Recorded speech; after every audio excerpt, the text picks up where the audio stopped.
Hoy les voy a contar un experimento muy loco.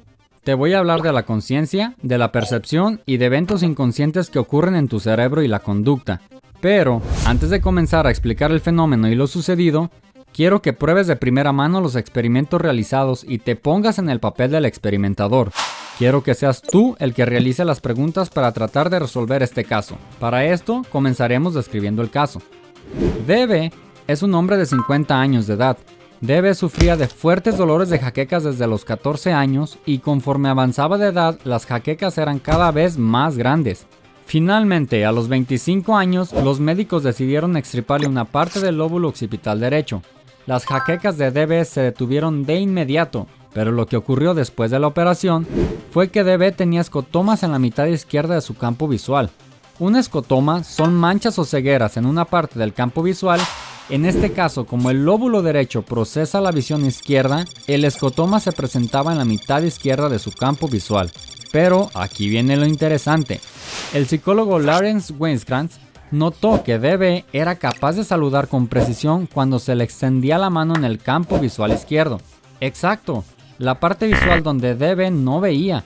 También encontró que era capaz de decir si una línea estaba en una posición horizontal o vertical cuando se le presentaba en el campo visual donde estaba la ceguera. D.B. aseguraba rigurosamente que no veía y que solo lo decía al azar. Lawrence continuó haciendo más experimentos poniendo líneas en diferentes posiciones y puntos en una pantalla. El paciente D.B. tenía que decir verbalmente dónde estaba el punto o en qué orientación se encontraba la línea. Los resultados siempre eran iguales. D.B. podía contestar correctamente, pero decía que no veía realmente y que solo lo decía al azar. Recuerda que como Lawrence, tú también eres el experimentador y deseas hacer pruebas a D.B. ¿Cómo sabrías que D.B. no te está mintiendo? Porque hasta aquí algo no cuadra. ¿Cómo una persona va a ver sin poder ver? ¿Acaso no se te hace paradójico?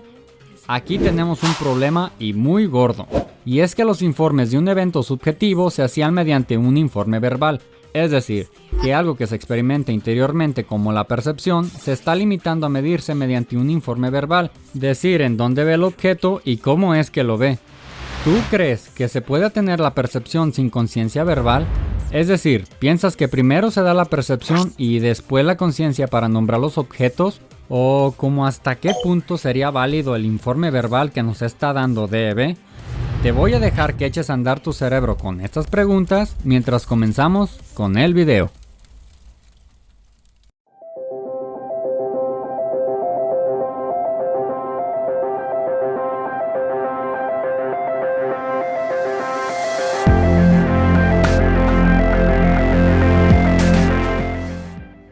Como era de esperarse, Lawrence continuó haciendo más experimentos para ver la capacidad de su paciente, afirmando que D.B. no era capaz de distinguir los objetos, pero sí que podía ver la dirección de ellos. O sea, no distinguía un cuadrado de un círculo, pero sí podía ver la orientación. Entonces, unos investigadores se preguntaron qué pasaría si lográramos hacer este efecto en sujetos sanos. Estos investigadores buscaban dos cosas.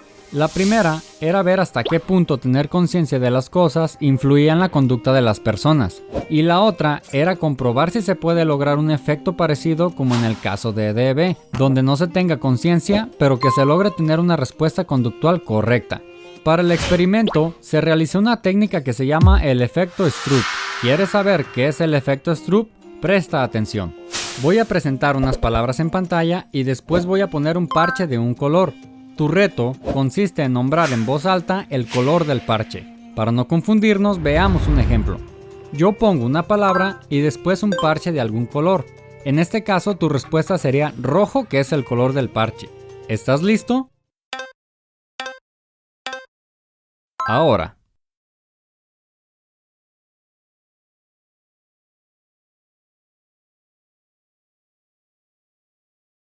Perfecto. Ahora vamos a hacer otro ejercicio. Voy a hacer exactamente lo mismo y tu reto es el mismo. Recuerda que tienes que decir en voz alta el color del parche. ¿Estás listo? Adelante.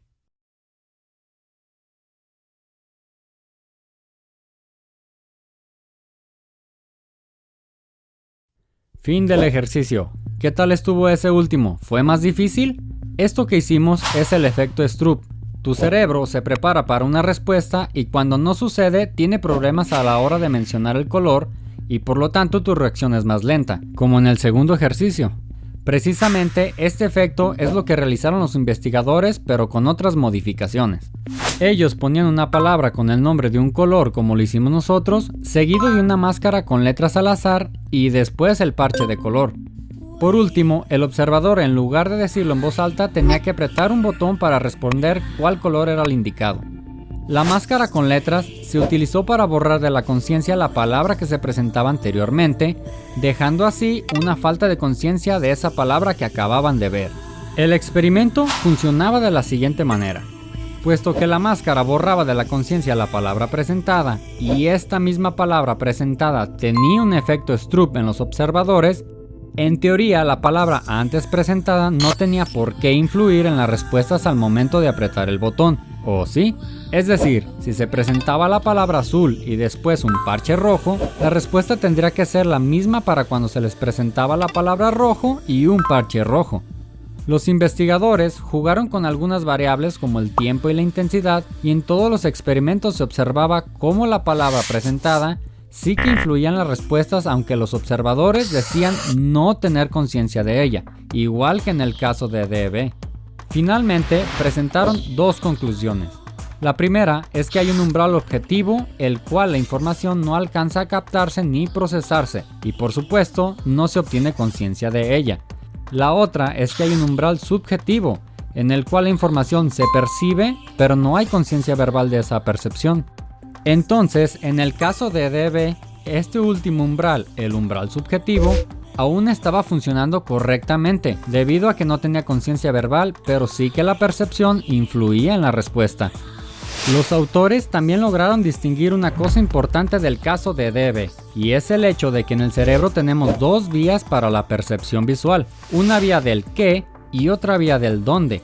La vía del qué es un sistema donde se procesa la forma de los objetos ubicada entre el lóbulo occipital y el lóbulo temporal. Precisamente es esta vía la que estaba afectada en el caso de DB. Por otro lado, la vía del dónde, ubicada en el lóbulo occipital y parietal, procesa la orientación de los objetos, la cual estaba preservada en el caso de DB.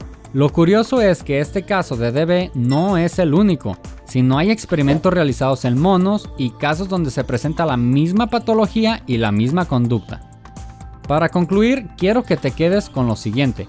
La percepción tiene un umbral menor que la conciencia verbal, es decir, la información alcanza a filtrarse más rápido en la percepción que en la conciencia. También hay dos sistemas visuales, uno que se encarga de distinguir cómo es el objeto y otro que se encarga de distinguir en dónde es que está el objeto. Esto explica mucho en el caso de las personas que tienen agnosias, ya que en alguna de estas agnosias las personas son incapaces de ubicar los objetos o decir qué objetos son, incluso aunque los puedan ver. Pero esto de las agnosias te aseguro que da mucho más para otro video. Si quieres ver a más detalle estos experimentos, te dejo en la descripción las referencias. Esto es todo de mi parte. Si te surgió alguna duda, no olvides dejarla en los comentarios. Suscríbete y nos vemos hasta un próximo video. Muchas gracias por todo y saludos, neurofílicos.